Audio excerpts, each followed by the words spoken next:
Gesamtkunstwerk. Gesamtkunstwerk. Nossa, arrasei agora. Gesamtkunstwerk. E como você pronunciava isso? Eu não pronunciava, falava obra de arte total. Obra de arte total. Obra de arte total. Obra de arte total. Obra de arte total. Gesamtkunstwerk. Gesamtkunstwerk, programa número 6, outono 2016.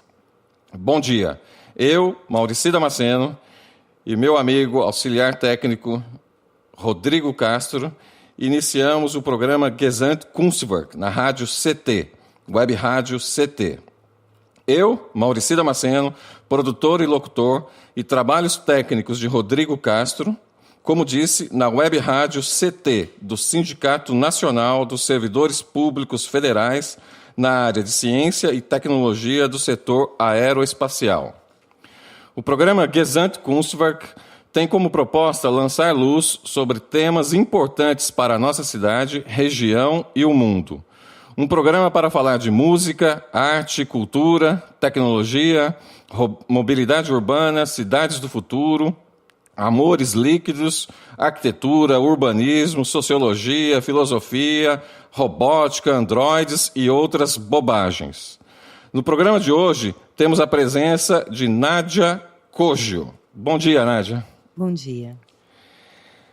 Bom, a Nádia, ela é historiadora e especialista em organização de arquivos, historiadora do Arquivo Público do município de São José dos Campos, mestre em Planejamento Urbano e Regional do Programa de Pós-Graduação em Planejamento Urbano e Regional da Univap e também licenciada em Geografia pela Univap e Unesp de Franca. Bom, Nádia, essa semana nós tivemos uma surpresa grata, que foi a notícia da doação do Complexo da Tecelagem Paraíba para o município de São José dos Campos. O arquivo público do município, ele se localiza nesse complexo? Sim, o arquivo público ocupa um dos galpões da antiga fábrica Tecelagem Paraíba de Cobertores. Temos 800 metros quadrados de documentos ali. São documentos públicos municipais, de todos os órgãos da administração pública, inclusive o Poder Legislativo. Nádia, o que é exatamente o arquivo público do município de São José dos Campos? Veja bem, os arquivos públicos, eles são os mediadores entre as atividades de gestão documental e informacional, de toda a documentação que é produzida e acumulada pela máquina pública. E ele está entre essa documentação, as informações de gerenciamento da administração pública e a memória e a história dessas instituições e da população. Os arquivos públicos, eles têm uma finalidade de acesso à informação, é o principal. Então, ele exerce uma função de organização da máquina, de gestão de política pública. Os arquivos públicos têm obrigatoriedade de existência a partir da Constituição de 1988, passando por leis federais, diversas leis federais, inclusive existe no país uma lei de arquivos que está sendo revista agora, que foi chamada essa revisão pela primeira CNARC, e toda a documentação tem uma forma de organização. No caso do Arquivo Público do município, ele é o cabeça de um sistema. Em 1993, São José dos Campos, na gestão da doutora Ângela Guadagnin, sob a supervisão do Célio Chaves e equipe, foi criado em São José dos Campos o 9º arquivo do Brasil na forma de sistema de arquivos. O que isso significa? Que cabe ao Arquivo Público do município organizar a documentação e orientar todos os arquivos públicos municipais nessa organização. A gente tem os arquivos correntes, que a gente fala que é primeira idade, ou seja, aquele arquivo, aquele documento que a gente trabalha todos os dias. Um arquivo intermediário ou central, que é aquele que a gente guarda conforme o prazo de instrumentos arquivísticos, aquela documentação, a documentação que não é tão procurada mais. E o que é de guarda permanente, o que é de valor probatório, histórico, cultural, vai para o Arquivo Público do município. Essa é a missão do Arquivo Público. Bacana. Nádia, você disse que o Arquivo Público ele está estabelecido, então, lá no complexo da antiga Tecelagem Paraíba. não é? E ele foi criado em que ano que você citou? Ele foi criado em 1993. Em 1993. Ele faz parte daquele processo de compra do parque da cidade e aí foi decidido ali a instalação do arquivo público do município? O arquivo público do município ele funcionava na antiga Igreja São Benedito. Sua primeira sede foi lá. Com a mudança de gestão e a ida da Fundação Cultural quase que na totalidade para a Tecelagem Paraíba, o arquivo público é para lá transferido e onde nós estamos até hoje. Perfeito. Ô Nádia, você citou assim rapidamente, mas eu gostaria que você detalhasse para a gente. Qual é o acervo do arquivo público do município? O arquivo público do município custodia acervos públicos e privados. Nós temos acervos privados também lá? Temos. E de interesse do município de São José dos Campos. A gente tem o quê? Fundos e coleções particulares? Nós temos fundos e coleções particulares. Né, os fundos públicos, tem fundos particulares e coleções. Daqui a pouco você vai falar sobre esses fundos e coleções particulares. Bom, e nós temos documentos lá a partir do quê? Do século XVII, século XVIII? Como é que é? Século XVIII. A partir do século XVIII? Sim, nós temos uma documentação que foi encaminhada pelo Arquivo Nacional, que é do projeto Resgate, que trata da documentação brasileira na Torre do Tombo, em Portugal. Né? Então, são documentos que estão em suporte eletrônico. Nós temos microfilmes e temos papel. A documentação em papel ela nasce de 1803 até nossos dias. 1803, a gente já tem documentação em papel. Em papel. Tá. Ô, Nádia, desses documentos do século XVIII, você poderia citar alguns aí a título de curiosidade para a gente? Existem vários documentos. Existem documentos que nos remetem ao período de colonização de São José. A gente tem o croquis da vila, nós temos os inventários, porque o arquivo também, através de um convênio com o Arquivo do Tribunal de Justiça do Estado de São Paulo, também custodia a documentação do judiciário. Então, a gente tem os inventários. Essas documentações são o quê? Certidões de nascimento, óbito, inventários. O arquivo tem... a gente tem que separar. Cartas de alforria. Temos. Então, o arquivo tem... Cartas de amor. Tem no acervo do Cassiano Ricardo, tem. Então, a gente tem que separar um pouco os lotes dessa documentação. O que é do município, na verdade, a gente vê o São José Colônia, aí nós temos a documentação que é do Império, toda a legislação do Império, tudo que vinha, os atos, né, que transcritos, todos na forma de editais que antigamente se produzia. Nós temos documentação do cemitério, onde a gente produz certidões. Que mais? Nós temos jornais, revistas, tem uma biblioteca de apoio, e aí tem a documentação forense. Aí você tem os inventários. O que são os inventários? As pessoas falecem, deixam bens, né? É onde é feita a pesquisa. Né? Ali você consegue localizar a origem da cidade, dá para se trabalhar com a evolução urbana, inclusive nos mapas, o acervo da Secretaria de Obras completo já está no arquivo, o planejamento urbano já tem, assim, dá para você ter um mapeamento da cidade ali. Bacana. Nádia, esse arquivo público do município, me parece, eu sou leigo no assunto, mas que ele está estruturado da seguinte forma: nós temos os fundos administrativos, os fundos e coleções particulares, né? Nós temos a biblioteca de referência. É isso? Isso. Nós temos o acervo fotográfico e nós temos também todo o acervo relacionado ao Cassiano Ricardo. É isso? E outros personagens de São José. Então vamos detalhar. Com relação aos fundos administrativos, a gente tem documentos históricos lá da Câmara Municipal de São José dos Campos? Temos da Câmara, temos de toda a administração pública em geral. E, inclusive, o acervo fotográfico que você citou é do laboratório da Prefeitura e da Fundação Cultural Cassiano Ricardo, é do laboratório fotográfico. A Prefeitura não tem mais. E nós temos registros fotográficos a partir de que data, Nádia? Eu tive fazendo uma pesquisa há algum tempo atrás, e mais por curiosidade mesmo, porque eu me aventurei nessa questão da fotografia, e eu descobri lá que nós tínhamos fotos, registros a partir da década de 20, né? De 1920. De doação de fundo privado, tem algumas doações da década de 20, mas oficialmente da prefeitura, a partir da década de 70, ele já está mais organizado. Fins da década de 60, início da década de 70. Foi quando a prefeitura, de fato, passou a ter fotógrafo. E aí começou a catalogar essa questão. Isso. Mas essas fotos que eu acabei tendo acesso lá, datadas de 1920, fazem parte de uma coleção particular? Algumas, sim. Algumas fazem parte, sim. Tá. Nádia, bom, vi também, né, que nós temos lá um acervo da Câmara Municipal de São José dos Campos a partir de 1803. Sim, o São José dos Campos, assim como todo e qualquer município, antigamente não existia prefeitura, era a Câmara Municipal, o poder advinha da Câmara. Na verdade, os municípios brasileiros foram transplantados do modelo de organização administrativa de Portugal e Espanha, né? Portugal pertencia à Espanha. E quem comandava, na verdade, todos os municípios eram as câmaras municipais. Por isso que São José nasce de uma Câmara Municipal. Perfeito. Onde foi, Nádia, a primeira Câmara Municipal aqui de São José dos Campos? Sabe a Praça Afonso Pena? Já passou por vários locais, né? Então, ali foi a primeira sede da Câmara Municipal.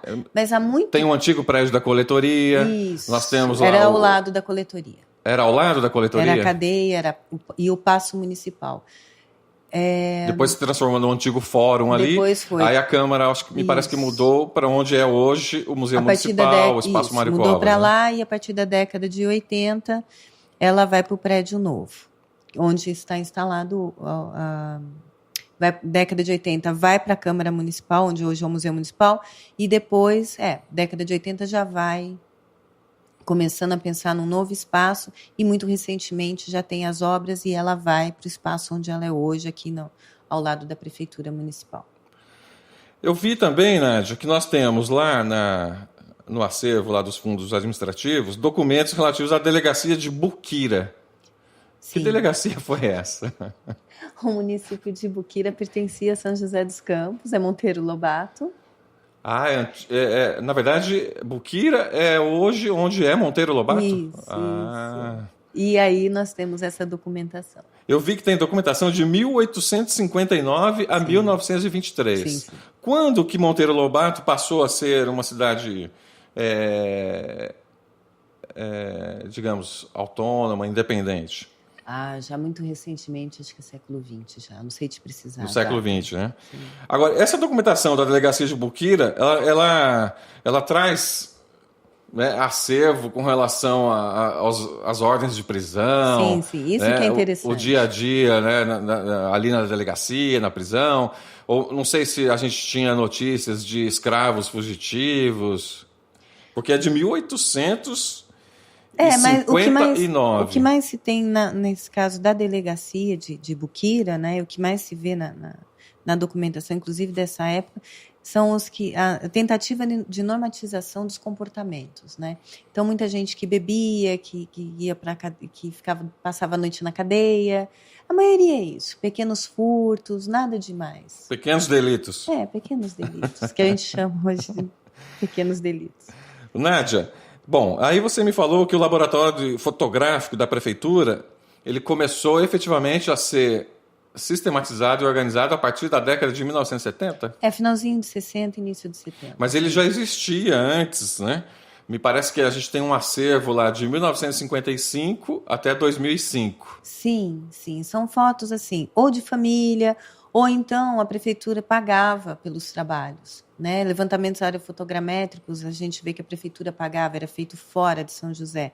E tinha muito fotógrafo aqui em São José que também prestava esse serviço para a prefeitura. Tá? Bacana. Nádia, agora já em relação às coleções particulares, você citou já aí, né, que a existência dessas coleções particulares. Mas Alexandre Penedo, quem foi Alexandre Penedo? Que coleção particular é essa? Quem foi, não. Quem é Alexandre Penedo? Ele é presidente do CAL. Alexandre Penedo é um arquiteto. Existe esse conjunto de documentos lá porque ele editou um livro sobre arquitetura moderna em São José dos Campos. É um trabalho da Lei de Incentivo Fiscal e nos editais a gente verificou que havia necessidade na LIF, tá, na Lei de Incentivos Fiscais, que toda a documentação que fosse levantada de história oral, todos os documentos originais que fossem utilizados nos livros, tudo, fosse para o arquivo público, a prova e tudo mais desses livros fossem ficar sob a guarda do arquivo público. E assim a gente tem Alexandre Penedo. O CAU que você fala é Conselho de Arquitetura e Urbanismo. Isso. Ele é o atual presidente. Ele é o atual presidente. E esse acervo foi doado por ele? Conforme o edital da LIF. Ele foi. Perfeito. Ele então a gente tem Tânia processo. Bittencourt, a gente tem o Ademir Pereira, que são os 3 livros. Todos os livros de Cristina Hernandes estão lá. Tudo que é produzido na LIF a gente tem lá. De acervo privado a gente tem do poeta Cassiano Ricardo. Nós temos documentação do ITA, tem documentação da Embraer, que foi doado, do Dr. Luiz Wagner Hernandes, Cristina Hernandes, que é uma Ferreira, poetisa, Severo Gomes. Severo Gomes, Clemente Gomes. Esse acervo do Clemente Gomes, pelo que eu vi catalogado lá, compreende o período de 1936 a 1984. Mas são documentos ou obras relativos ao complexo da tecelagem ou uma coleção particular do Clemente Gomes? A documentação do Clemente, ela hoje já está mais recente, tá? A filha dele, a Malu Gomes, sempre que localiza algum documento importante, encaminha para o arquivo público, tá? Trata de documentação da prefeitura, tem documento da antiga Fundação Vale Paraibana de Ensino, mas basicamente tecelagem Paraíba, tem prefeitura, tem acervo dele particular, de leitura dele, da família. É muito rico esse acervo. Tá. Nádia, uma outra curiosidade que eu descobri lá no... Veja que eu andei vasculhando lá o arquivo público do município, né? Mas eu vi que nós temos lá um acervo relativo ao Observatório Astronômico Galileu Galilei. Sim. Nós tivemos esse observatório astronômico aqui em São José. Que observatório foi esse? Onde ele existiu? Como é que foi essa aventura? Ele ficava numa chácara que era do Remo Cesaroni, ali na Vila Ema. Ele existiu. Na Vila Ema? Na Vila Ema. O acervo tridimensional está com o Museu Municipal. Nós vamos entrar no entendimento com o Museu Municipal de separar essa documentação. Se a tipologia do Museu Municipal se encaixar ao observatório, nós vamos transferir os documentos e o acervo tridimensional para eles. Como é que é esse acervo tridimensional? A gente tem as lunetas, tem o equipamento do observatório. Sim, nós temos esses equipamentos lá no arquivo público do município? Sim, estão sob a guarda do Museu Municipal. O Museu Municipal, na verdade, hoje sob a responsabilidade do Akira. Ele está sendo trabalhado, está se prevendo uma nova política museológica e nessa política museológica a tipologia do museu vai ser identificada, o acervo, e se for importante para o museu a gente vai repassar. Nádia, esses equipamentos, eles estão em funcionamento ou eles estão em condições de serem recuperados para que possam ser utilizados? Então, eles estão em condição de serem recuperados. Existe um projeto atualmente aqui na Prefeitura do município de São José dos Campos de um observatório astronômico, se eu não me engano, lá no complexo do Teatrão. Sim. Existe alguma conversa, algum diálogo desses equipamentos do observatório, do antigo observatório astronômico Galileu Galilei, se transferir para lá? Não. A gente não manteve nenhuma conversação, até porque o que faltam lentes, né, no equipamento do Galileu Galilei.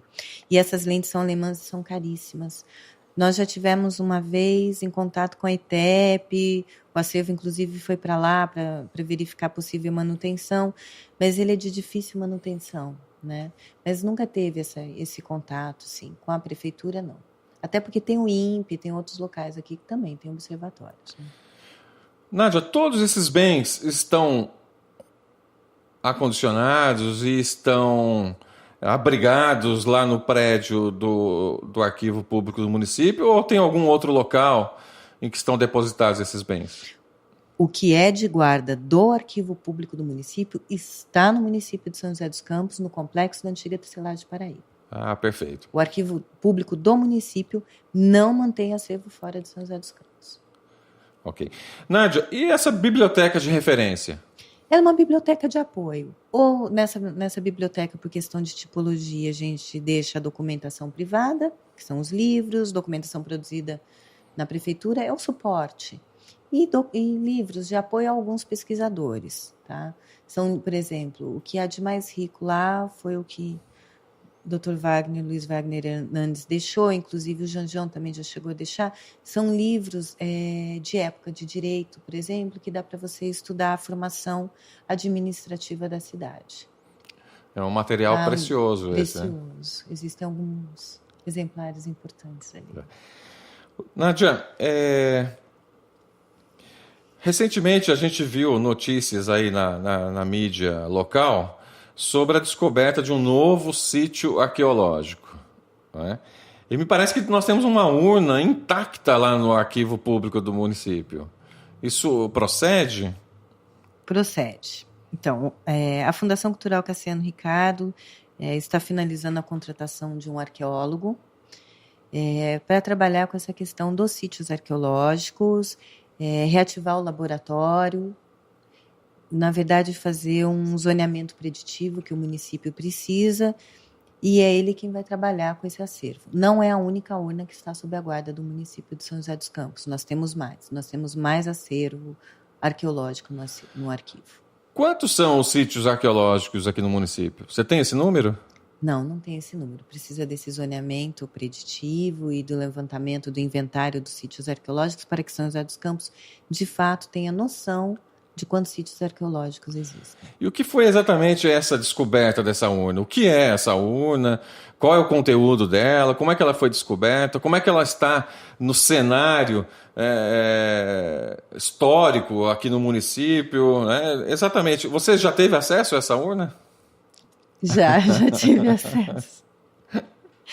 Veja bem, São José dos Campos, naquela região ali do Urbanova, dentro de um loteamento, tem a urna, a ossada mais antiga. Essa é da Zona Oeste que você está falando? Não, então, estou falando uma da Zona Oeste. Ok. Então, não é a única urna que nós temos, a última que chegou. Nós temos urnas mais antigas, né? A documentação, na verdade, fragmentos mais antigos. Então, tem um loteamento, o Alphaville, ali no Urbanova. Ali foi encontrado o homem mais antigo do estado de São Paulo, através de teste de carbono 14. Essa documentação não está aqui em São José, no Alphaville. Na região ali que tá, do empreendimento do Alphaville? Isso. Foi encontrado vestígios do homem mais antigo do estado de São Paulo. Tá? Qual é a data disso aí? Aí só arqueólogo, eu não me lembro dessa data, mas é o homem mais antigo. E existem outros vestígios, né? Mas isso estava dentro de uma urna, Nádia? Tinha urna, tem diversos fragmentos. Okay. Essa documentação arqueológica não está no município. Trazendo o arqueólogo, a gente, agora inclusive, né, com o presente da Tecelagem Paraíba, não? Quem sabe a gente não monta um espaço ali para a arqueologia e a gente consegue trazer o acervo que está fora. Esse, por exemplo, não está aqui em São José, está fora. Nós temos urnas está no Brasil? Antigas, está aqui no Brasil. Nós temos urnas mais antigas também, que já faziam parte da antiga Diretoria de Patrimônio Cultural. São urnas tupis-guaranis que foram encontradas ali na Zona Leste. E tem mais essa agora, esse último sítio. Tem outro sítio arqueológico também que foi encontrado uma urna. Essa urna está em Jacareí, também Zona Leste. E agora, esse último sítio que a gente tem notícia, que o acervo está lá, no arquivo, que é essa última urna. É uma igaçaba, são, na verdade, 4 igaçabas, 4 urnas. E essa que está no arquivo público, ela foi retirada... Você usou um termo diferente? 4 o quê? Urnas, Furnandar. Igaçaba, é o nome técnico. Igaçaba? Igaçaba, é o nome da urna. Ok. Tá? Então, ela é tupi-guarani, né? É cerâmica corrugada. Essa que está no arquivo público, ela foi retirada no lote. Então, veio terra junto, ela está íntegra. Intacta, né? Ainda. Intacta, ela está como a gente não sabe ainda o conteúdo dela. É uma urna mais recente, pelo que nós estivemos conversando com o arqueólogo, que é o Wagner Bornal, ele já deu entrevista sobre isso, é de uma época do Marquês de Pombal, quando né, os indígenas estavam se retirando aqui da região mais central de São José, né, daqui da região, e indo para a Serra. E tem ossada lá dentro. Tá? Como que você pode afirmar isso, Nádia? A gente já fez alguns testes em relação a isso? Na retirada da urna, eles viram. A urna, ela tá como se fosse um cubo mágico, pelo que me falaram, eu não a vi, ela tá toda protegida. Ela tá como se fosse um cubo mágico. Então, a ideia é mantê-la dessa forma. É trabalhar essa urna para que as pessoas possam ver como que ela estava enterrada. E não abrir. Urnas sem a terra, urnas já abertas, coladas, né? Toda reconstituída a gente já tem. Então, a ideia era manter essa do jeito que está e, se possível, né, fazer uma exposição. Essa urna também se encontra lá no arquivo público do município. Sim. Nádia, é uma questão complicada essa, porque essa urna ela foi descoberta, né, a partir da exploração de um empreendimento imobiliário, não é? Uma construção de uma obra. Como é que a gente concilia, não sei qual é a política do arquivo público do município, ou mesmo a política arqueológica com relação a isso, como é que a gente concilia essa exploração imobiliária, né, e a questão da preservação desse sítio arqueológico? Então, o que está se buscando fazer agora é de fato, elaborar uma política, né, em cumprimento a uma legislação federal, porque é crime, né, você estragar sítios arqueológicos, não? Quando eles são descobertos, a obra, de alguma forma, ela é paralisada? Na verdade, é o seguinte, quando você começa uma grande obra, por isso que a gente está contratando agora, né, o zoneamento preditivo.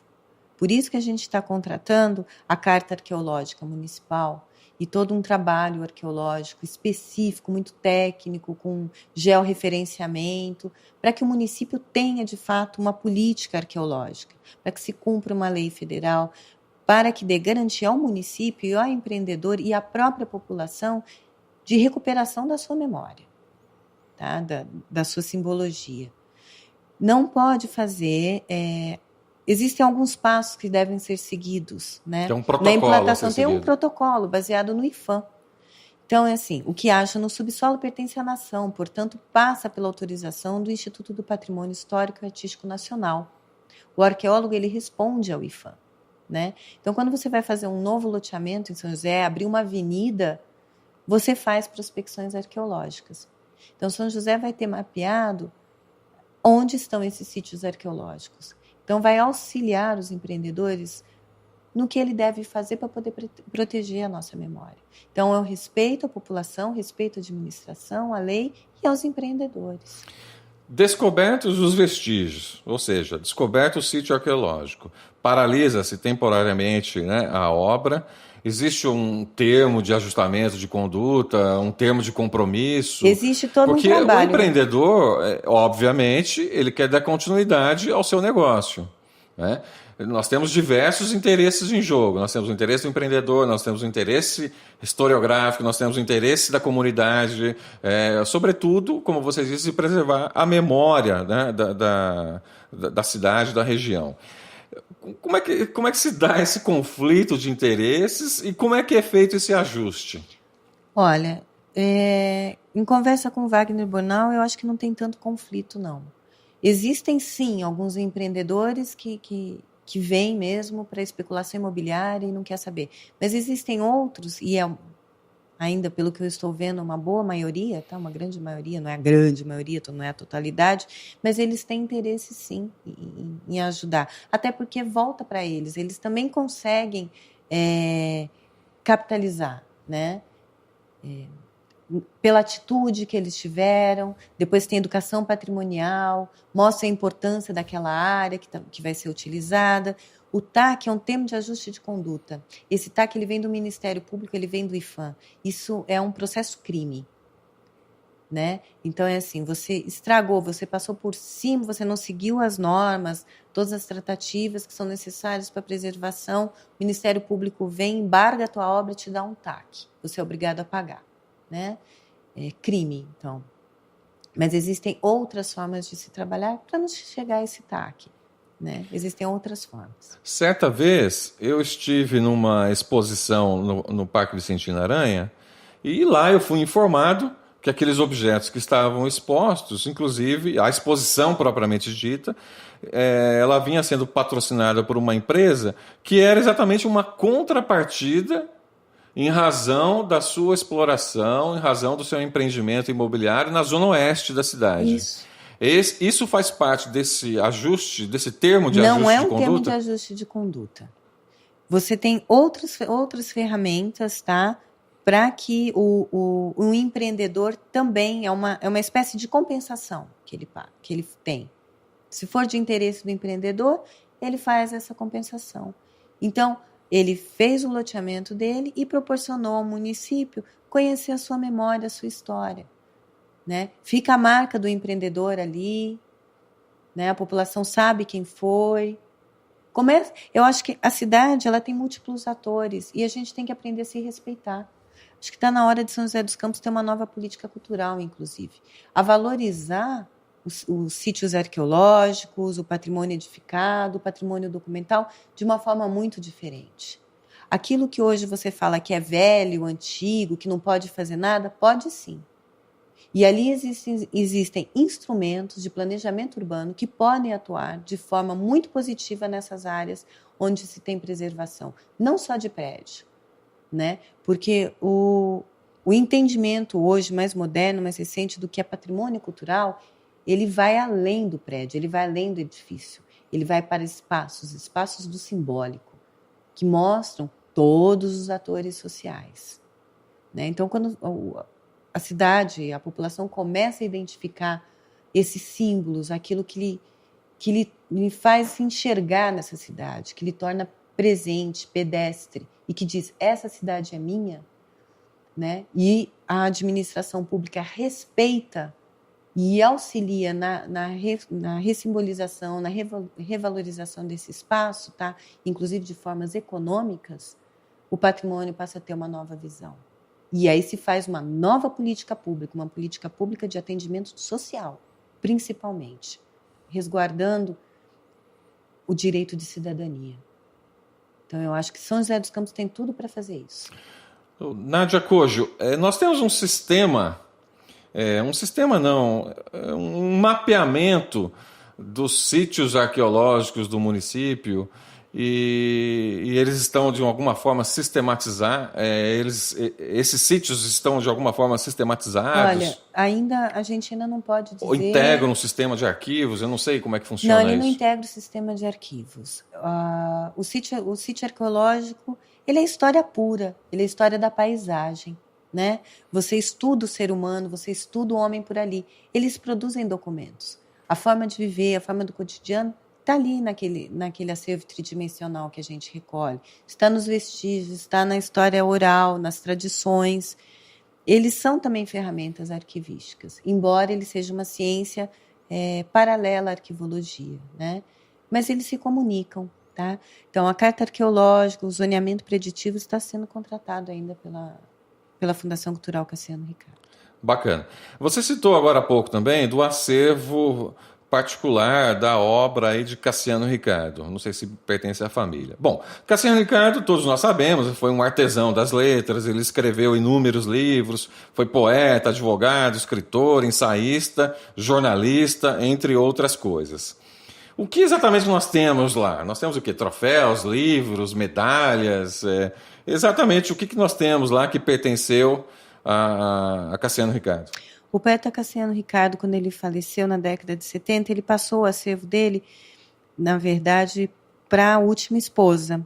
E a Dona Maria de Lourdes, ao falecer, entregou a um casal, um terceiro, que repassou à Fundação Cultural Cassiano Ricardo em 1997, esse acervo.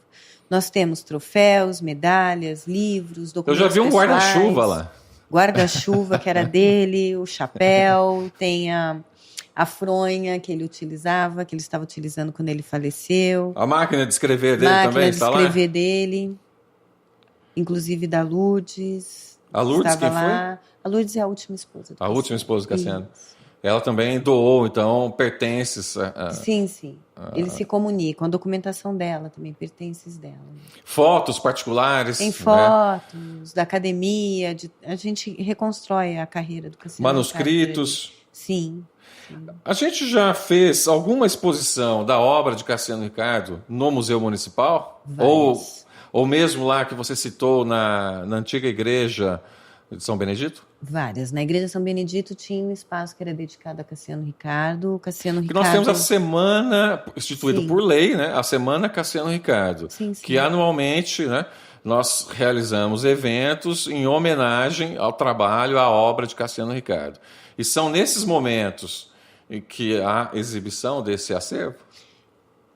São José dos Campos tinha de forma permanente um espaço para o Cassiano Ricardo, tá? E agora a gente expõe o acervo. Ele foi recolhido, esse acervo, para ser melhor tratado, cuidado. E aí, durante a Semana Cassiano Ricardo, se utiliza desse acervo. Esse acervo já também, inclusive, já está todo digital, para evitar manipulação direta.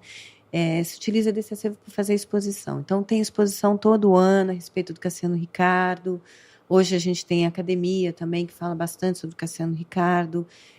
Várias pessoas já vieram de fora do Brasil, do próprio Brasil, estudar esse acervo. Né? Ele é um fundo. Né? Então, ali ele é tratado com todo o respeito, com a valorização a que o Cassiano Ricardo tem direito. 2016 é um momento especial, né? Um momento precioso, tanto para a Fundação Cultural Cassiano Ricardo, como para o Parque da Cidade. Né? A Fundação Cultural está fazendo 20 anos, não é isso? Fundação, 30. 30 anos. E o Parque da Cidade, 20 anos. O complexo da tecelagem, o complexo fabril, tá? O industrial, e o complexo agrário da fazenda fazem 20 anos. 20 anos, ok. E, bom, obviamente, como todos os anos, nós temos a Semana Cassiano Ricardo. A gente que eu digo, vocês, né, lá do Arquivo Público do município, está preparando alguma surpresa com relação a esse evento? Quanto ao aniversário da Fundação Surpresa Cultural, não pode contar, né? Quanto ao aniversário da Fundação Cultural Cassiano Ricardo, alguma coisa deve acontecer, sim. Quanto ao Parque da Cidade, o Livro Gomes está passando por uma manutenção. Isso é fantástico. Você vai falar um pouquinho sobre isso para a gente daqui a pouco, sobre a reforma, né, da residência Olivo Gomes. É uma manutenção, é uma fase anterior ao que a gente chama de restauro. A gente tem que aprender que o restauro não é o que enaltece o município, mas a manutenção. Ok, você vai nos contar um pouquinho mais sobre isso. Mas e sobre a Semana Cassiano Ricardo? A manutenção e sobre a Semana Cassiano Ricardo, deve estar sendo lançado mais um livro do Cassiano Ricardo e outras surpresas por aí. O ano passado nós tivemos um lançamento de um livro, né? Sim. Sim, desde a época da professora Antônia, a Fundação Cultural vem relançando os livros do poeta. Nádia, quantos anos já que nós temos essa Semana Cassiano Ricardo? Datado da década de 60, final da década de 60. O quê? Uns 46, 47 anos? Essa é o quê? A 48ª edição? Acho que é a 48ª, por aí, né? Por aí. Porque a lei, na verdade, é mais recente, mas a semana, tradicionalmente, ela já existe desde o final da década de 60, né? Desde o bicentenário de São José. Bom, rapidamente, você citou aí sobre a reforma, que não é uma reforma, da residência Olivo Gomes, que é um marco precioso, né, da cidade de São José dos Campos. Ali, né, arquitetura de Rino Leve, paisagismo de Burle Marx, faz parte do complexo do Parque da Cidade, né, do antigo também complexo da Tecelagem Paraíba. Ou seja, é uma preciosidade que tem uma representatividade, inclusive, internacional. Como é que então, que está sendo essa reforma, que não é reforma, tecnicamente falando? São José dos Campos é uma cidade ímpar. Toda a nossa fase senatorial, a gente pode dizer que ela é a nossa primeira fase capitalista. Então, São José dos Campos vem, desde a década de 20, se organizando a cidade, tá? Por um futuro, por uma ação tanto do governo federal quanto do governo estadual, de intervenção de uma nova política desenvolvimentista para o país. E São José dos Campos integrou essa política de alma, de corpo e alma. Tá? Então, São José dos Campos tem alguns bolsões que a gente chama de bolsões modernistas. O primeiro bolsão modernista que a gente tem é a tecelagem Paraíba de Cobertores. Essa região aqui da Vila Maria para baixo que forma a primeira fase do modernismo de São José dos Campos. Tá? Aí nós temos uma segunda fase modernista que aí já surge CTA, aquela região do Esplanada e adjacências, né? Que são também bolsões de preservação modernista da cidade.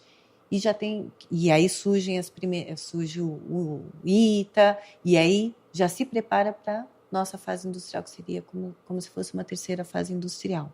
Então, essa região do complexo da tecelagem ela é importantíssima, ela é a nossa primeira fase. É a primeira indústria de São José dos Campos, e onde o homem sai do campo e vem para as cidades, começa a se chamar o homem para a cidade. Óbvio, paralelo à têxtil, a gente tinha cerâmicas, né? A gente tinha Vaz, a gente tinha a Bonádio, diversas olarias, né? Como a do Paulo Becker. Mas, assim, uma empresa de porte organizado é a Tecelagem Paraíba. A casa é da década de 50, a casa do Parque da Cidade. O paisagismo é do Buller Marques, tá? E a casa tem o apoio tem o trabalho do Rino Leve. Então, ela é, de fato, um marco arquitetônico modernista, assinado por grandes nomes, tá? Da arquitetura de linha da Universidade de Brasília, mas de linha mais da arquitetura carioca, tá? Então, é assim, a Casa do Parque, ela é muito importante. Ela marca a união da natureza com o homem, e ao contrário que se pensa da arquitetura moderna, que é uma arquitetura elitista, não é. Os arquitetos modernos procuravam romper com essa burguesia, com essa aristocracia, e disponibilizar os espaços, né, para o ser humano, né, para o homem, para o pedestre. A questão da pedestrinação, do direito ao homem, ao seu mundo, é muito marcante, né, para os modernistas. Bacana essa sua fala. Com a transformação, né, com a criação do parque, a casa passa, de fato, a integrar, a dar o direito de pertencimento, né, à população de São José. Então, isso é importante.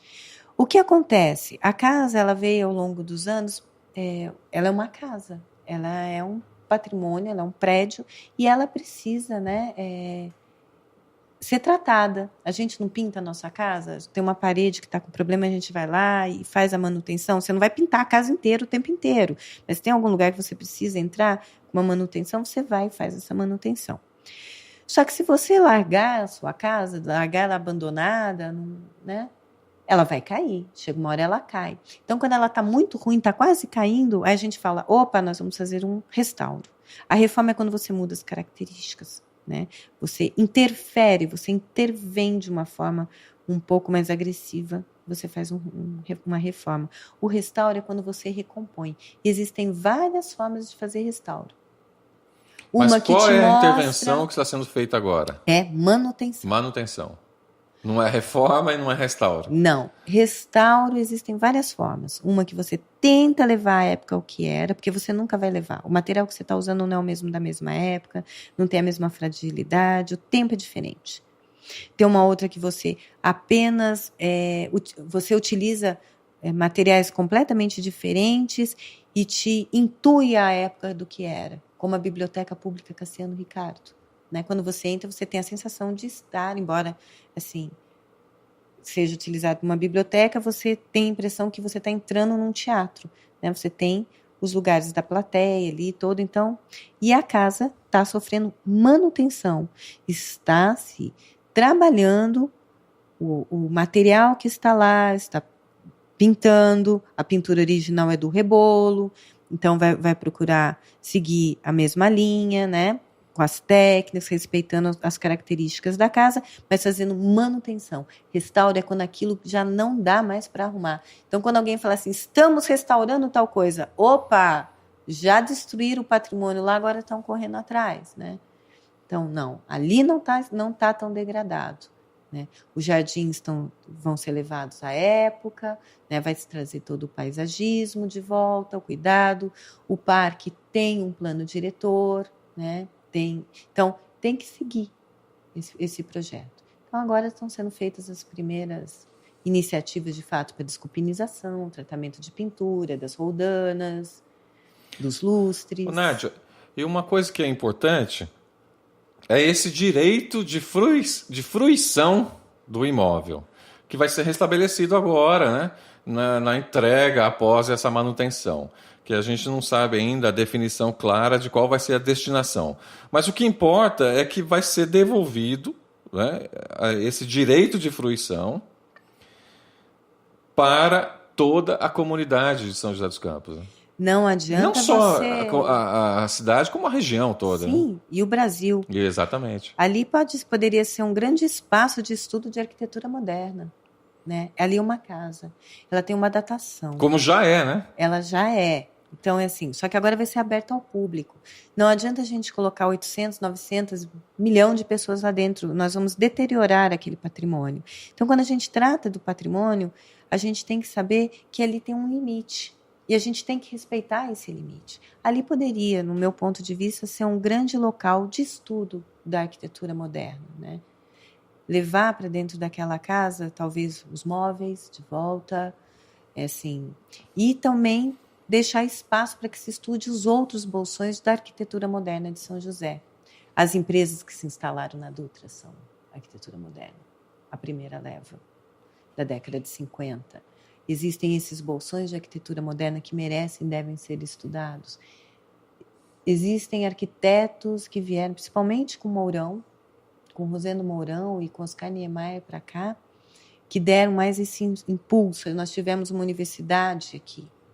Existem vários arquitetos que foram formados, que beberam do modernismo nascente. Então, a gente precisa valorizar a cidade. Ali acho que é um bom espaço. Perfeito. Nádia, você fez uma menção muito rápida à questão do futuro. Qual é a importância do Arquivo Público Municipal para a construção de uma cidade do futuro, de uma cidade sustentável? Em que um arquivo público municipal pode contribuir? De uma forma bem breve, sucinta, porque o nosso tempo, infelizmente, começa a se esgotar. O arquivo público, ele é o berço de toda a informação. Cabe a ele o controle da máquina e o empoderamento, cabe a ele ajudar a gestionar o controle da máquina e empoderar a população das informações, para que ela tenha um controle da própria vida, da própria cidade. Né? Os administradores gestionam, cumprem o seu papel de elaborador de política pública, elaborador, executor, né? E ao mesmo tempo mostram para a população o que eles estão fazendo. Então a gente é capaz de empoderar através do acesso à informação, o acesso aos documentos e às informações, a gente empodera a população e faz um trabalho em conjunto entre a administração, porque os administradores, eles não são, eles estão. Há de se entender isso uma hora. Eu sou funcionária pública, eu estou, eu não sou, quando eu estou fazendo uma política pública. Eu sou concursada, então eu sou. Mas quando eu estou desenvolvendo uma política pública, naquele momento eu estou a serviço de quem? Da população. Então, o arquivo é o grande mediador. Tá? Qual é o papel? Eu acredito que o arquivo ele possa ir além do documento em papel. Existem já legislações no Brasil, fora do Brasil, existem países que não trabalham com o papel. E São José dos Campos, nessa política do futuro, pode e deve fazer parte, né, de uma cidade mais sustentável, né, através da criação de um sistema que venha complementar o sistema que a gente já tem, que é um sistema eletrônico, arquivístico, de gestão de documentos e informações digitais. Esse sistema estaria integrado ao sistema estadual de arquivos públicos, ao sistema nacional de arquivos públicos? Sim, a gente segue... Existe já um sistema nacional de arquivos públicos? Eletrônico, não.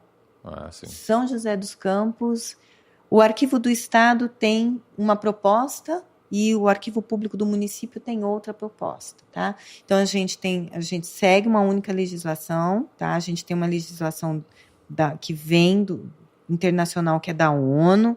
A gente perpassa pela legislação brasileira, que é a nossa mãe. A gente tem a EARC Brasil, que diz como tem que ser esse documento. Por incrível que pareça, a doutora Ângela também propôs, quando deputada, uma legislação para arquivos eletrônicos. A Dilma sancionou em 2012. Nós também temos essa norma. Temos a Lei do Acesso à Informação e temos o documento eletrônico também, que a Dilma sancionou. Então, a gente tem todo um apoio, toda uma sistemática que a gente pode aplicar em São José dos Campos, tá? E dá para se trabalhar com essa documentação não mais em papel. Você pode ter o eletrônico, mas o que é de guarda permanente tem que ter em papel, tá? Porque o papel é o que consegue permanecer mais tempo, tá? É um sistema caro, mas que faz com que você não necessariamente precise sair da sua casa para poder ir até uma prefeitura, uma câmara municipal, algum órgão público. Você tem um acesso no seu iPhone, no seu smartphone, tem acesso no seu computador, acesso via web, né? Você pode ter acesso de diversas formas, né? Quem sabe, inclusive, na sua televisão um dia, né? Um 8K por aí. Bacana, Nádia. Nádia, você lida diariamente, né, com o passado. Você está imersa, né, com objetos, com coisas, com histórias, com narrativas relativas ao passado. O futuro é bom? É bom. A gente está no passado, mas a gente tem que mirar o futuro. O arquivo, ele produz uma política pública, uma política de inclusão, uma política de acesso, de organização da máquina. Os arquivos são a ISO da administração pública. Tá? Mas você acredita que o futuro é bom? É bom. É bom. Se a gente souber, se a gente conseguir integrar a população, se a gente cumprir...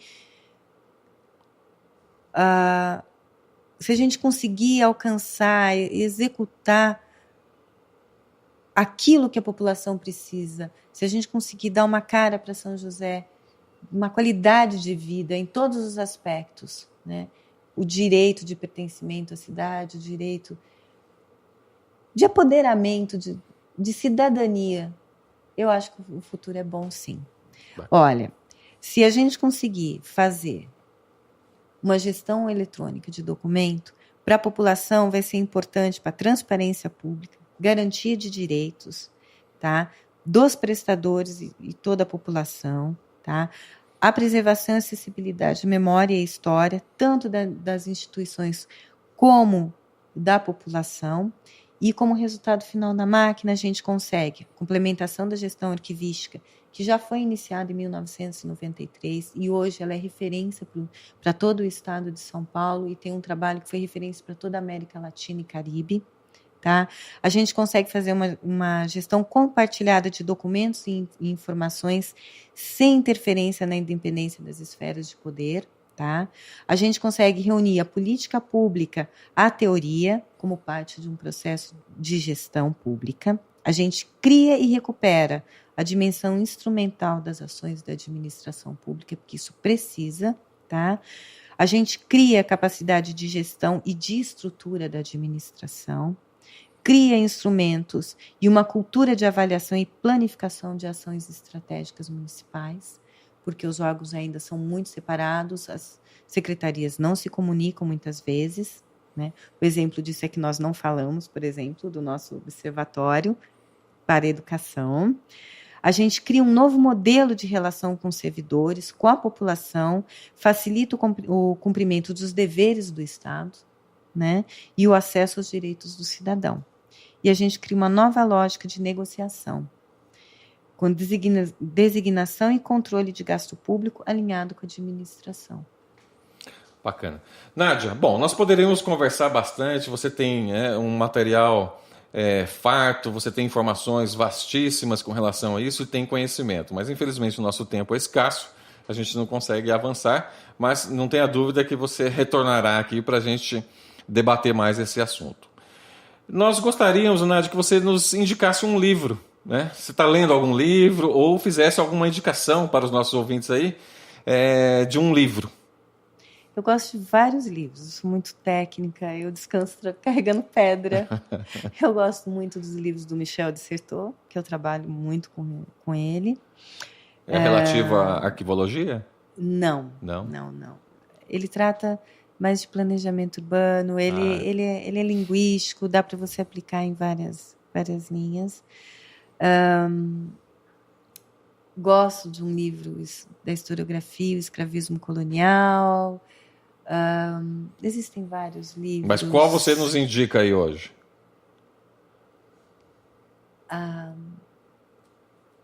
Não sei. Um livro que eu estou lendo, que eu já li e estou relendo, é o Martelo das Feiticeiras. O Martelo das Feiticeiras? É um romance? Não, ele é um livro sobre a Inquisição. Sobre o período inquisitorial? Sobre a normalização das mulheres, né, o papel da Inquisição. Então, ali fala sobre as bruxas. É o Manual das Feiticeiras, o Manual das Bruxas. Essa indicação é ótima. Qual é o título? Martelo das Feiticeiras. O Martelo das Feiticeiras. Males maleficaram. Bom, Nádia, então para a gente encerrar, eu vou fazer 2 perguntas, né? Para a gente encerrar aqui a nossa entrevista. A primeira pergunta. O que é arte? Arte. Eu vivo me fazendo essa pergunta. O que é arte para mim pode não ser arte para você, pode não ser arte para o outro. Eu acho que a arte ela é um dos ramos da cultura.